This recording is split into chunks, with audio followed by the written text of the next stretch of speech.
Are you doing it? Yeah. Okay. So, I use my sourdough all the time.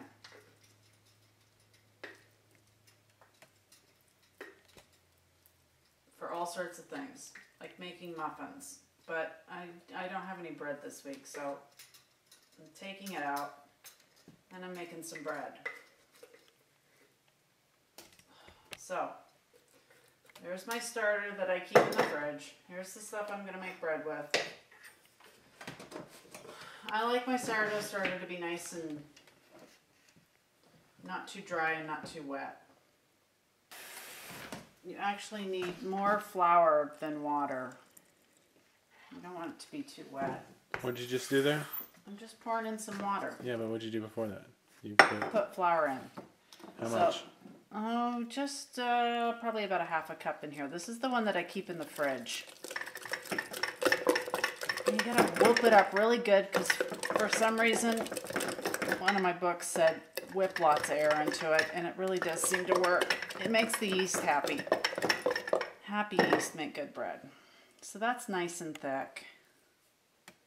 See, gloppy. I like that texture. Occasionally, I just make a small amount in here. See? Then it doesn't bubble over. Bubbling over is disgusting. It's the worst. It always happens in the oven too. This is too thick. This needs more water.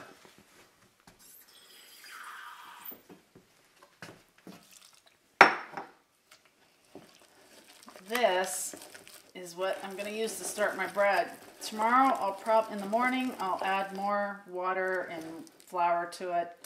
I really like to have a lot of starter for my bread. When you make sourdough, it digests a lot of the sugars.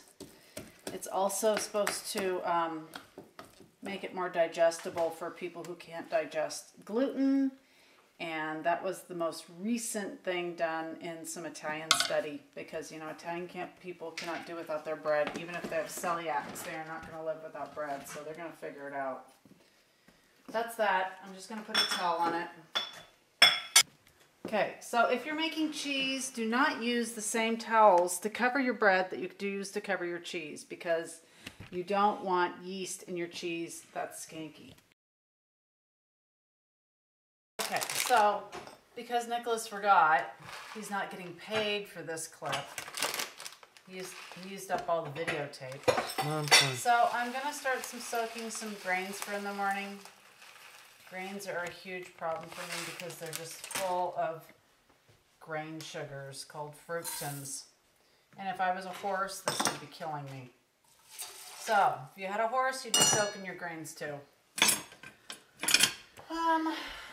This is my whey. You could use yogurt, but I have whey, and you're jealous. But anyway. How do you get whey? Well, I made cottage cheese. And but you can strain some yogurt and make some nice yogurt cheese. It kind of turns out like cream cheese. It's super yummy. And then you'd have some whey. And I'm just going to leave these to soak overnight. And I'm going to use them for breakfast in the morning. There, that's it. End of tape.